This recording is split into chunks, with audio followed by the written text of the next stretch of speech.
चुंबकीय flux, magnetic flux. इससे पहले हम वैद्युत क्षेत्र के चैप्टर में वैद्युत फ्लक्स पढ़कर आए थे। वैद्युत फ्लक्स फाई वो E.dA से निकाला गया था। बहुत सिमेट्री है। वैद्युत क्षेत्र से संबंधित सारी जानकारियां अगर माइंड में हैं, कॉन्सेप्ट समझ आ गया है, तो चुंबकीय फ्लक्स, चुंबकीय क्षेत्र, चुंबकीय ऊर्जा बहुत आसान है, बेहद आसान है।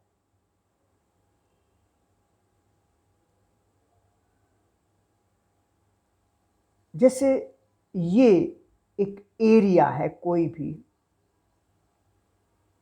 एरिया समतल है तो इस पर लंब इसकी दिशा हो गई। स्मॉल एरिया, इस छोटा सा डीए हमने लिया है, इस पर लंब ये इसकी डायरेक्शन होगी, डीए कैप, डीए एरिया। इधर मान लीजिए चुंबकीय क्षेत्र ऐसे है, तल के ठीक लंबवत, तो चुंबकीय क्षेत्र और डीए की डायरेक्शन सेम हो गई, थीटा का मान 0 हो गया। इस डीए एरिया से गुजरने वाला चुंबकीय फ्लक्स डी फाई B.dA।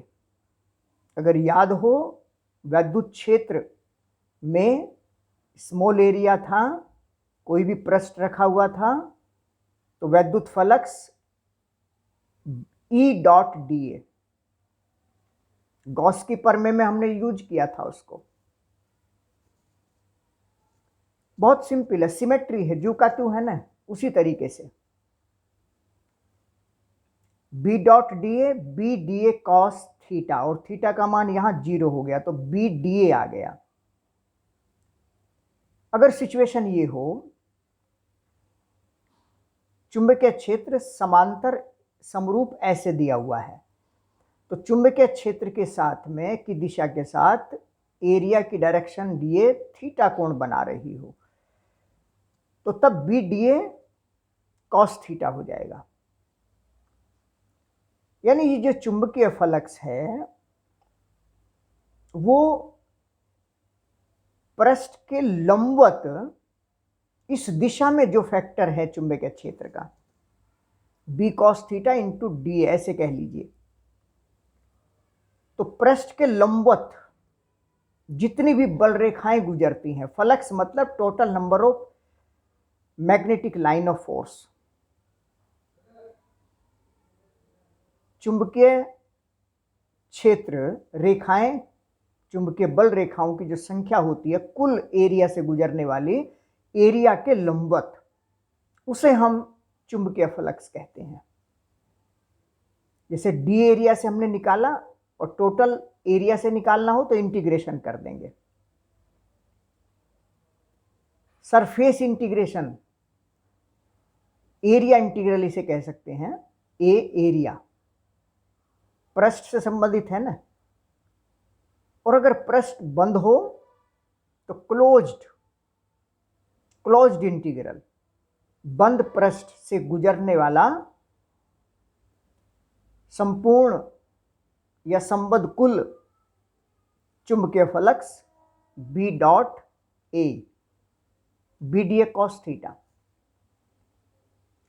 मात्रक विमीय सूत्र निकालना सरल काम है, एक तरीका है, उसमें कुछ याद रखने की जरूरत नहीं, मूल राशियां हैं उनके क्लियर रहने चाहिए। अब से पहले जो फॉर्मूले आए हैं वो माइंड में होने चाहिए। जैसे चुंबकीय क्षेत्र F बराबर ILB साइन थीटा से मात्रक निकाला गया था, न्यूटन पर एम्पियर मीटर। डी एरिया है तो मीटर स्क्वायर हो गया, न्यूटन मीटर पर ampere, MLT-2 L square.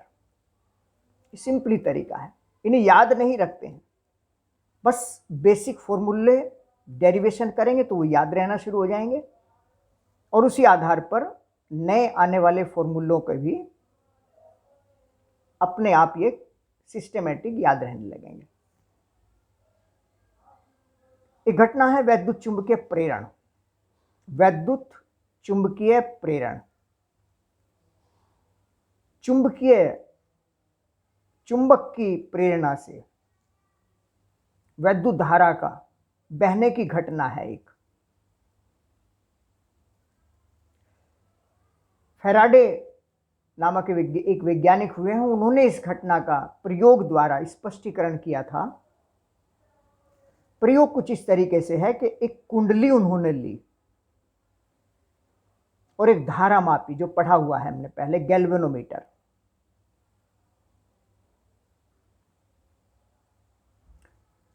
Galvanometer centre taped होता है, जीरो सेंटर में होती है। धारा इधर प्रवाहित करेंगे, विक्षेप ऐसे हो जाएगा, धारा इधर होगी, विक्षेप ऐसे हो जाएगा। यानी ये धारा का प्रदर्शन करता है, धारा के मान को बताता है।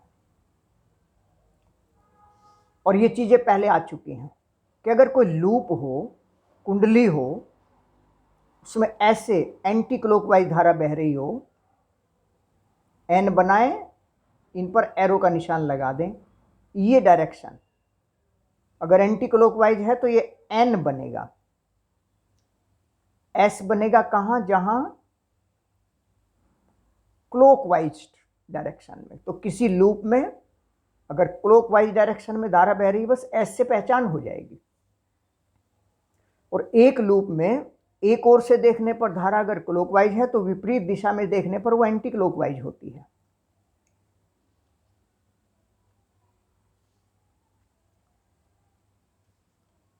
कुंडली या लूप है एक चुंबक। अगर इस चुंबक की ऐसे गति कराई जाए तो तब इसमें विक्षेप दिखाई पड़ा उनको। अगर चुंबक को यहीं रोके रखें, हम जानते हैं कि चुंबक के चारों ओर एक चुंबकीय क्षेत्र होता है, चुंबकीय बल रेखाएं होती हैं, क्लोज्ड होती हैं। ये बल रेखाएं नजदीक में ज्यादा होती है, दूर में कम होती हैं। अगर चुंबक स्थिर है तो तब तो इससे जितनी भी बल रेखाएं गुजर रही हैं वो नियत मान की हैं। लेकिन अगर चुंबक की गति कराएं, एन को मान लीजिए ऐसे तेजी से गति कराते हैं, तो गति कराने से क्या होगा? जब ये दूर था बल रेखाएं कम गुजर रही थी, नजदीक आ गया बल रेखाएं ज्यादा गुजरेंगी।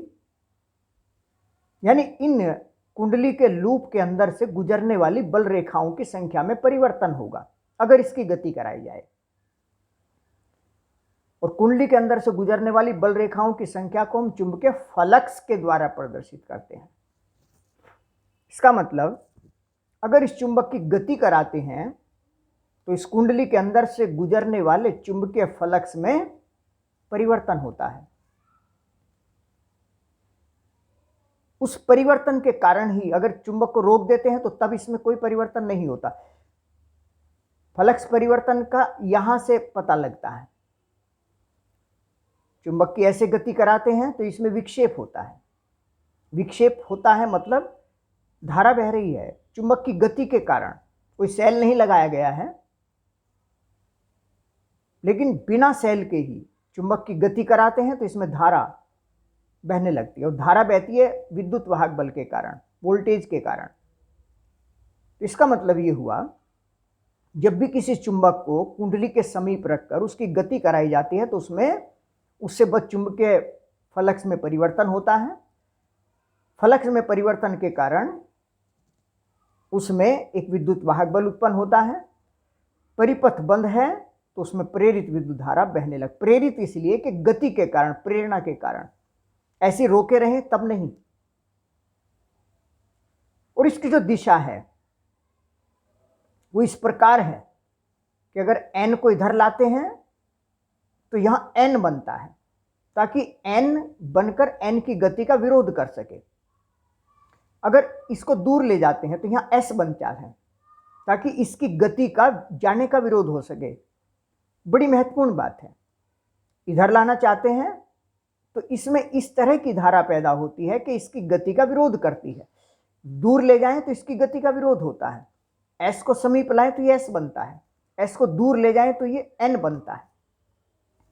यानी इसमें प्रेरित धारा की दिशा इस प्रकार होती है कि वो उस कारण का विरोध कर रही है। कारण क्या है? चुंबक की गति।